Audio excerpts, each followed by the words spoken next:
I'm going to be going over the multiple choice questions now that you were asked to complete based on the articles that you read. A copy of this is available on my website on the school closure tab. So if you wanted to look more closely at the notes that I took, you can. But I'll just be going through each question and explaining why the correct answer is the correct answer. So the first question was, which of the following best expresses the central claim of Jesse Edelman's essay, Athletes Make a Lot of Money? So what you needed to do was you needed to figure out which side of the issue Jesse Edelman is on. And the answer is absolutely A. Professional athletes are paid too much. That's the point of his essay. That's what he's trying to argue. He's not arguing that they have easy lives. He's not saying that.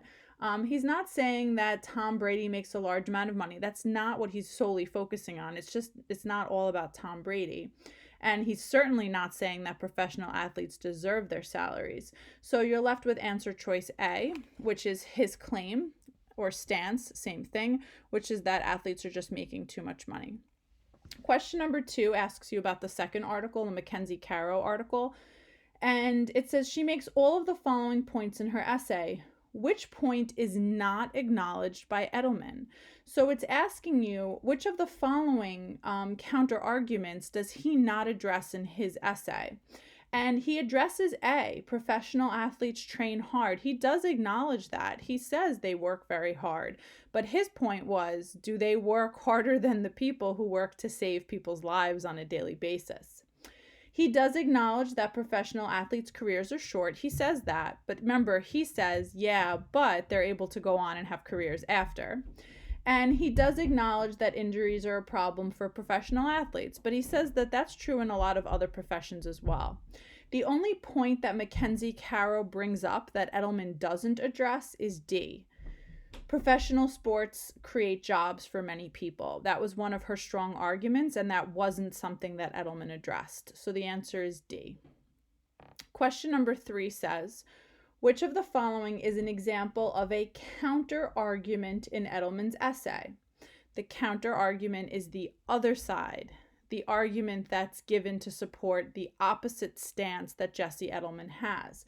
So Edelman is arguing that professional athletes are making too much, so we're looking for a counter-argument, something that supports the opposite side. And the answer to that is B. He does acknowledge that the careers of athletes are short, which means they have a smaller window of time to earn money. That was him acknowledging the other side of the issue, the other stance, and that's a counter argument. Number 4 says, consider the counter argument you chose in question 3. Which of the following is Edelman's rebuttal? Think of the word but. So a rebuttal is the yeah, but. So if Edelman is arguing that, yeah, not arguing, but he's acknowledging that professional athletes have short careers, so they don't have as much time to earn money, how does he respond to that? And the answer there is C. He says, yeah, you're right, but retired athletes can go on to have lucrative jobs. Many former pros become coaches, commentators, or public speakers. So that's an example of a rebuttal. He acknowledged the counter argument, he acknowledged the other side, and he responded to it, and he proved them wrong. Number 5 says, Caro writes, in fact, many retired athletes have chronic health problems. Context clues reveal that chronic means.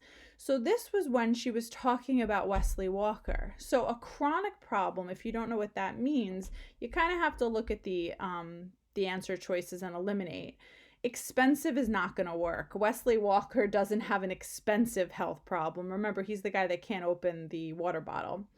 Long lasting sounds like it could work because it's something that he's going to be dealing with for a long time. Temporary is the exact opposite of that.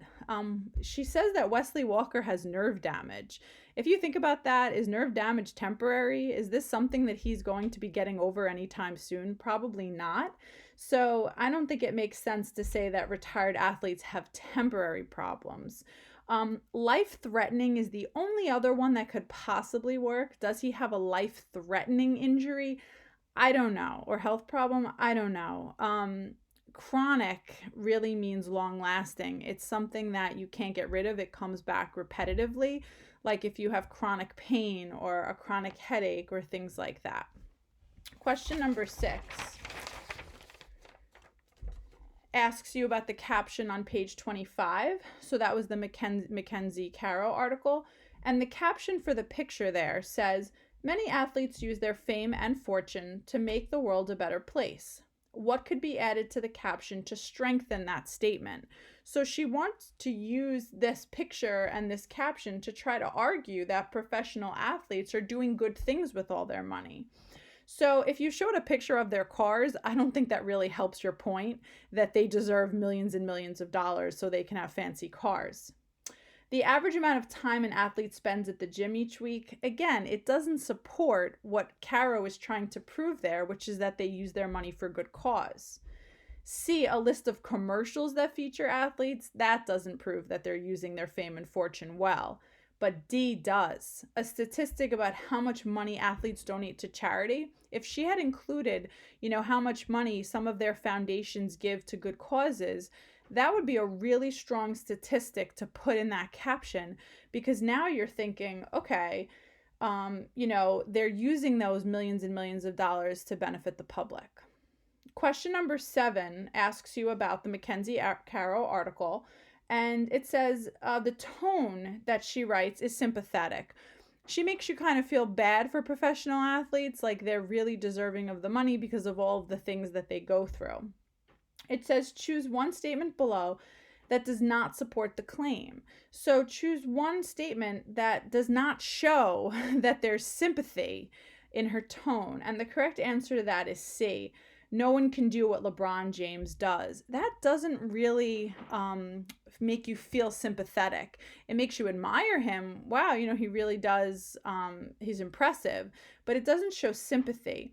But A and B show sympathy. The Wesley Walker line, that creates a sympathetic tone because you feel bad for him. A, when she compares them to gladiators charging into the arena, you feel sympathy for them. You feel like they're putting themselves at risk. So the only one that doesn't support that article has a sympathetic tone, which is the feeling you get when you read it, or the feeling of the author, would be C.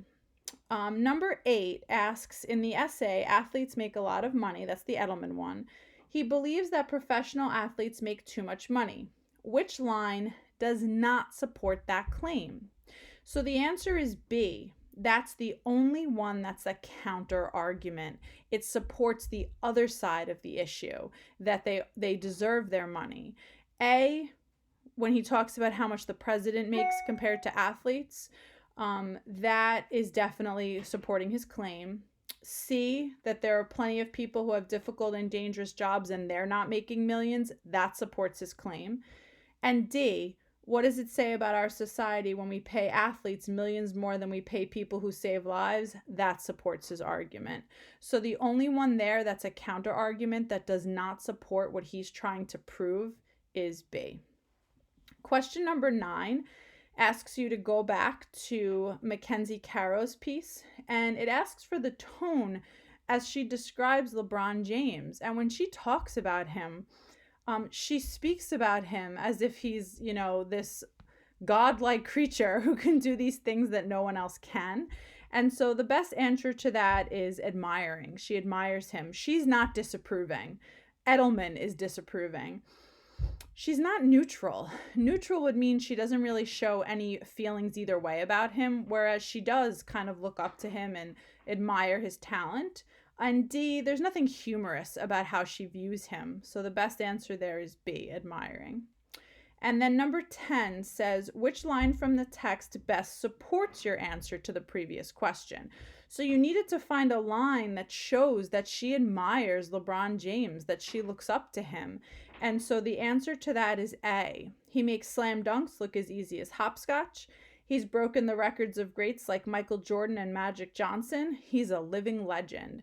That is her just in awe of him. And that's the only one of those 4 answer choices in 10 that makes you really feel like she just admires and looks up to him to such an extent.